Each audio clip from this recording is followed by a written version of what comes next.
Okay then.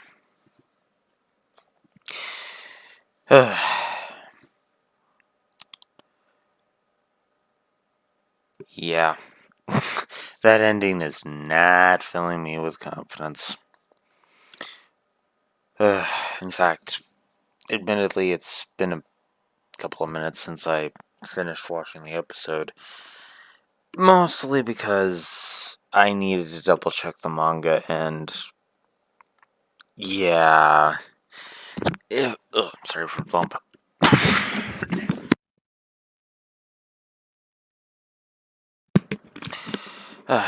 Thankfully, I have a manual mute button.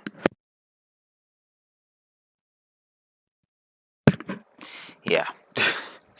Anyways, sorry. But yeah. Yeah, Face Off. Oof.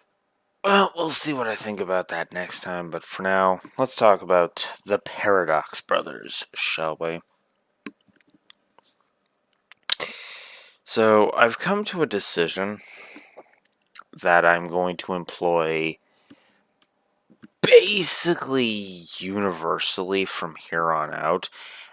At bare minimum for DM, I probably will implement this in GX and beyond. Maybe, but we'll see on that front. But for now, I'm just going to basically treat all multi-parters as, like I'm going to do all the multi-parters in one video because I just think it'll be easier to just make it a universal thing rather than trying to judge it. And considering how many multi-parter that I've done, well, every multi-parter up to this point in one video, up to and including Arena of Lost Souls, I just figured, you know what? Let's just put it all together, you know?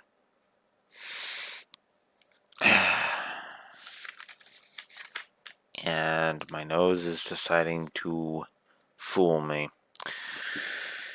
But let's get started, shall we?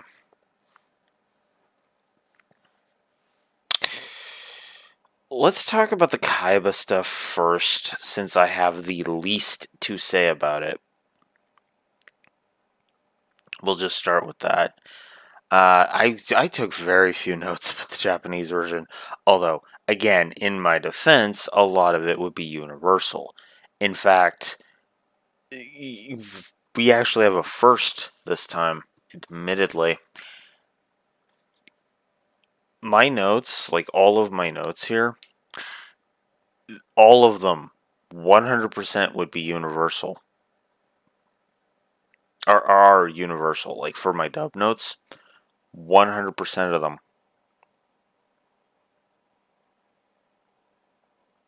Or, oh, no, I'm actually wrong. There's two, excuse me. Two. With two exceptions, they are all the same. I just noticed the two, but anyways.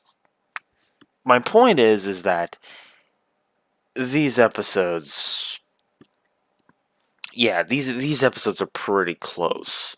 The only thing is, death is actually mentioned in the dub.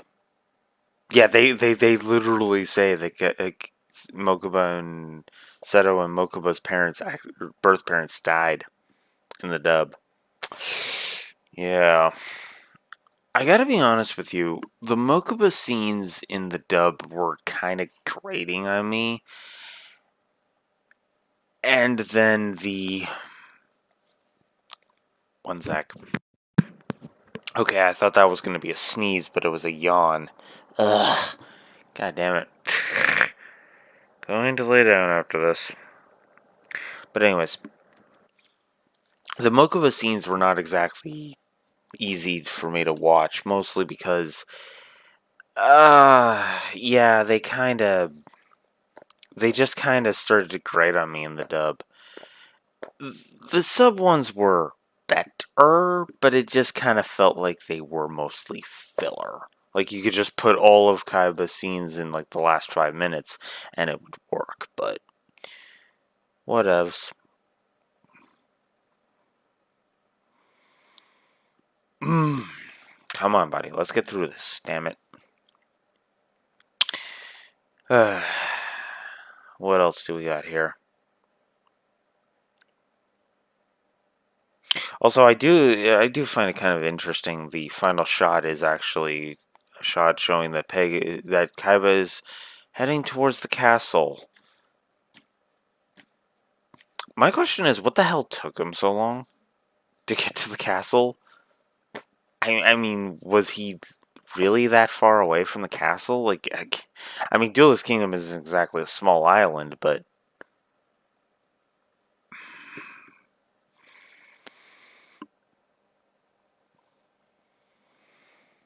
yeah. Oh, by the way, Kimo does have a Japanese name. Saruwata. Wata. Yeah. And he apparently used to work for Kaiba until, well, he decided to go the way of the Big Five and betray him. Also, by the way, if you've ever seen the clip of the jammed gun, the card the gun that gets jammed with the card, yeah, that's in the Japanese version. Because again, Kimo ambushes Kaiba in the dub, and then he just gets knocked out because Kaiba's not afraid to punch a guy. Yeah, and then in the piss off body. And then in the sub, he actually threatens him with a gun. It's freaking hilarious, and you can even see it coming because you see the card in his hand. You just don't. It just doesn't show which card it is until it flicks up, which is just a random level 6 warrior monster.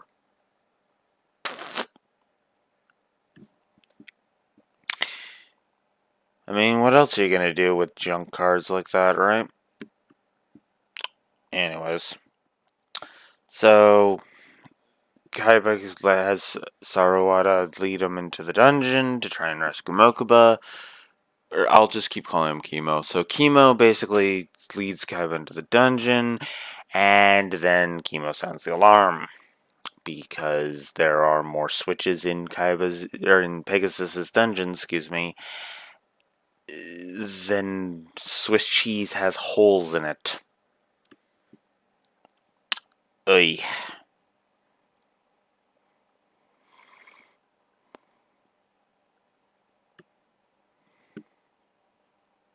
Yeah, he also mentions in the dub that nobody takes takes Pegasus by surprise. I keep screwing that up. Nobody takes Pegasus by surprise. Gee, I wonder why. Could it be because he has a magic artifact? All right, let's get to the Paradox Brothers finally. So Bakura's Millennium Ring leads them like a compass, which leads them to the Paradox Brothers, which then leads them to a tag duel, and a very special tag duel at that. Which is funny because apparently in the dub, a tag duel is actually a new concept for them. Meanwhile, they're just like they're totally they know what it is in the sub. Okay then, moving on. So then the Labrynth duel starts. The Labrynth field. This is yet another example of a different game type, and I love this one.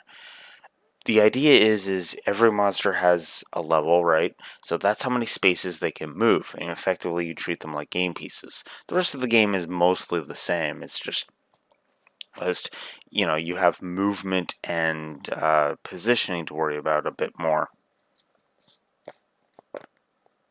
which would not be positioning, the thing that wouldn't be expanded on until the sixth frickin' Yu-Gi-Oh series with Link monsters. Anyways, so then Paradox basically say, once you beat us, you will have to pick a door, and so then they decide to give a hint that one of them will speak only the truth, while the other will speak nothing but lies. Yeah, Yugi sees right through that because that is the shining definition of an oxymoron, isn't it? I mean, I know they say from this point forward, but yeah, Yugi ain't buying their bullcrap. Even though Joey thinks he's figured it out, because he has this, because he's heard this one before, right? It's the riddle of the kid trying to get to Truths Truthsville, and he comes to a fork in the road, and there's a villager there. So the riddle is, what do you ask the villager to get to Truthsburg, right? Because you know Truthsville, everybody always tells the truth, and Liarsburg, the neighboring town that the other road that the fork splits off into, is down the other way. So the answer ends up being, take me to your home village, because the truth teller would take you to Truthsville because it's telling the truth, and the liar would also take you to Truthsville because that would be lying. Sense make? But the problem is that relies on there being one villager. There are two in this case, which means, as Yugi points out, in both versions, that means they can't trust either of them. Yeah. Which leads to a kind of a, considering, the whole reverse con, relies on them, relies on them honoring me. Relies on them not screwing with the labyrinth once they go in.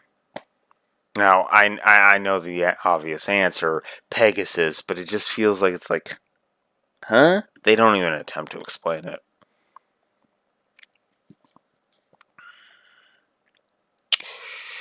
Yeah. Yeah, which is also why I've never understood the coins thing. Because again, they can change the labyrinth, so how does the coin thing defeat them? You know? You know what actually defeats them? Mind Crush!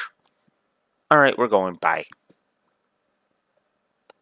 But I digress. Or, like I said, Pei is just calling in and saying, yeah, you're done. But whatever. Also, I do like the sub music when the brothers show up. That's cool. They also don't have a name other than Labrynth Brothers, which is just. I mean, they do have names, but it's like, okay, whatever. So then the duel really gets underway. Wall Shadow, who can move along the walls, which is funny because this duel has a lot of cards that are like ridiculously weaker in the actual card game. Labrynth Wall not so much because he's a 1-sack, 3,000 defense monster. Wall Shadow's the big one though. 1600 attack, 3,000 defense. It's a warrior type monster when Shadow Ghoul, I'm pretty sure, is a fiend. I would have to look it up, but I don't care to right now. No. And that's it. And it can only be brought out by having Labrynth Wall, you equip it with Magical Labrynth. And Magical Labrynth, instead of changing the Labrynth field in the real card game, allows you to sacrifice Labrynth Wall to bring out Wall Shadow.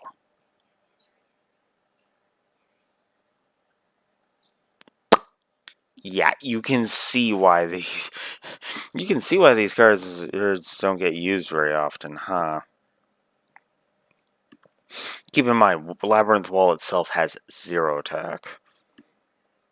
I mean, if your opponent is dumb enough to attack into Labrynth Wall, sure, but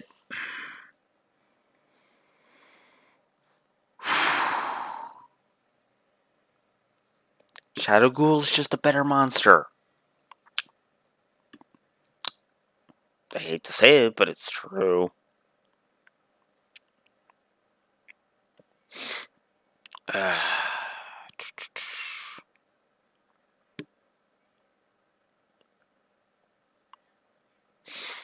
So then there's Yugioh, which is an actual trap card in the sub, which becomes a monster. First instance of a trap monster, maybe?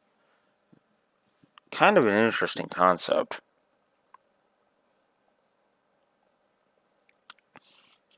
Oh, I also forgot the less is more thing, because there's less dialogue in the MOBA scenes in the sub. That's actually why I enjoyed it more. But anyways. So then they trap Labrynth Wall with Kunai and with Chain. By the way, it's not supposed to be able to just transfer the attack boost to whoever, but whatever.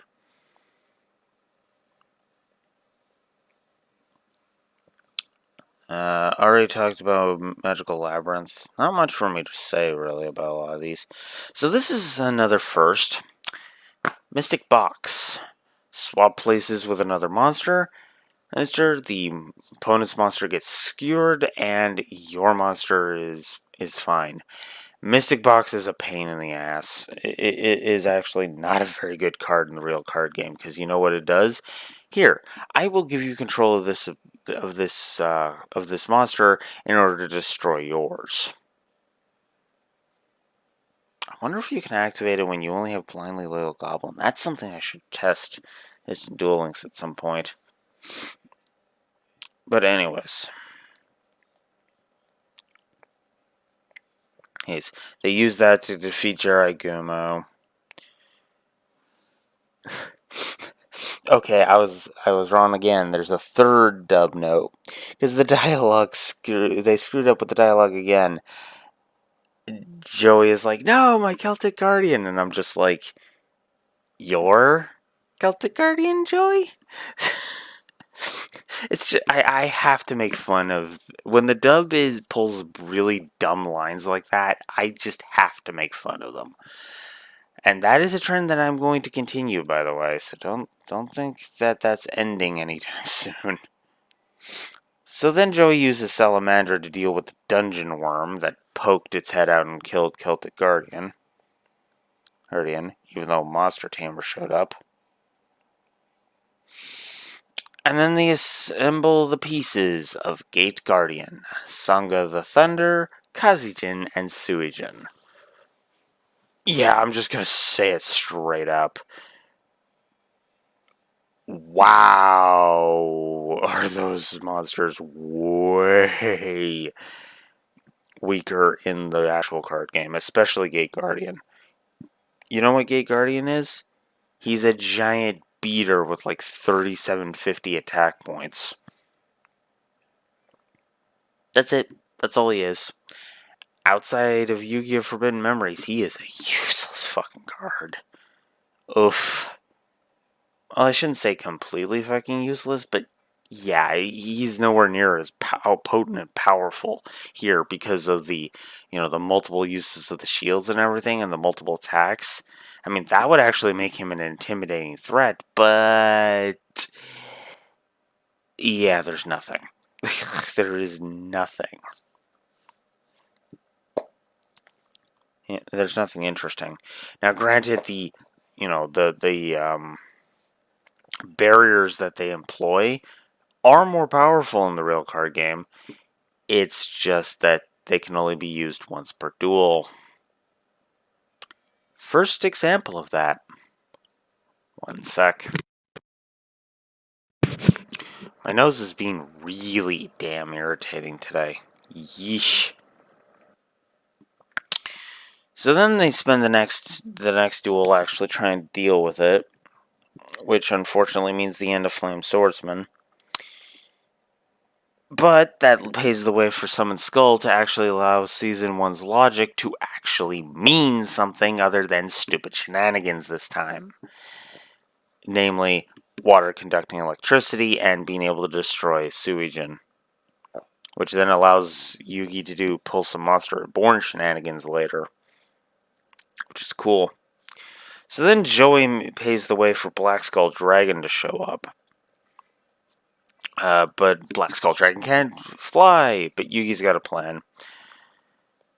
So then Ryoku is played, which is funny because Ryoku is way more powerful in its appearance here than it is in later, because it's used here and then once in Zexal, and in Zexal it's got its TCG OCG effect where it takes half of the attack of another monster and adds it to, so you take two monsters, you have one's attack, and then the amount of attack that monster lost, this other monster is going to gain.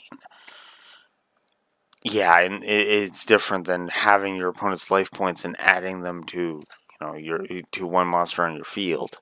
Although if that was a one-turn boost, that could be deadly yet ridiculously awesome, in my opinion. It would be rife with OTKs, absolutely, but yeah. I know I'm blazing through this, but I just don't really have that much to say. It's a good duel. I enjoyed it. It was entertaining. So then Yugi uses Monster Replace, or Shift, as it's called. The only time Shift is of any real use outside of Face Off, but again, we'll get there. So then, Molten Fireball attack. Bye-bye. They get Guardian. That means they have 10 stars. Yay.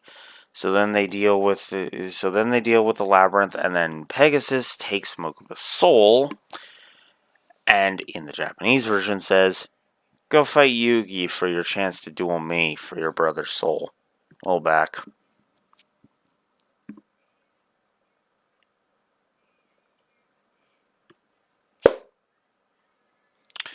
Yeah. So, oops, sorry. I gotta be honest with you, because here's where we gotta talk about something.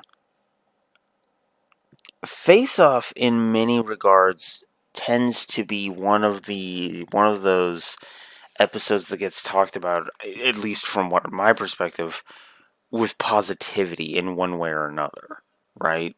Either people like that it shows a Tem's character flaw, or they just like Blue Eyes Ultimate Dragon, and that this is its first appearance, and yeah, I admit Face Off is always one of those episodes I never look forward to watching.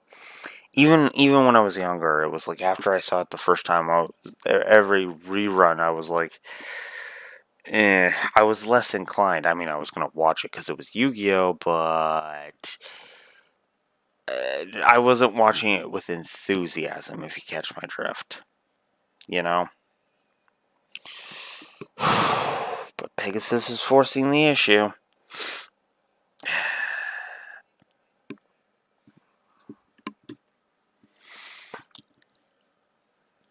I've committed to this, so fuck it. I'm in for the long haul, guys. Next time is Face Off. Oh boy. Which is funny because Face Off actually kind of starts a trend, believe it or not. It is actually one of the first times, because Season 1, I actually looked into this briefly, and I'm bringing it up again just so that I can bring up the list here. So give me a moment. Because, the loading is ridiculous. Because my computer is ridiculous. Because the internet provider we have is ridiculous. So, let's take a look at this. We have Face Off, which is okay. So I'm just gonna count the standalone episodes. Okay, the episodes that are there's just one. It's basically just a one-parter. So we have Shining Friendship coming up. We'll talk about that in 2 weeks. The Night Before, Aftermath, which could be considered a part of Match of the Millennium, but whatever. That's it. 3 episodes that could be considered standalone in the rest of the series. Or series. Season. Not series. There are several standalone episodes coming up in the series. It's just, yeah, in this season, there's only 3 standalone episodes left. But yeah, I gotta admit, if I had to pick something to make a video game on for like a unique form gameplay thing with using Yu-Gi-Oh as the dual monsters as the base in a Yu-Gi-Oh video game, I'd use the Labrynth, honestly. It just sounds like it would be an interesting concept. But what the hell do I know? I'm gonna go ahead and chop this off. Next time is Face Off.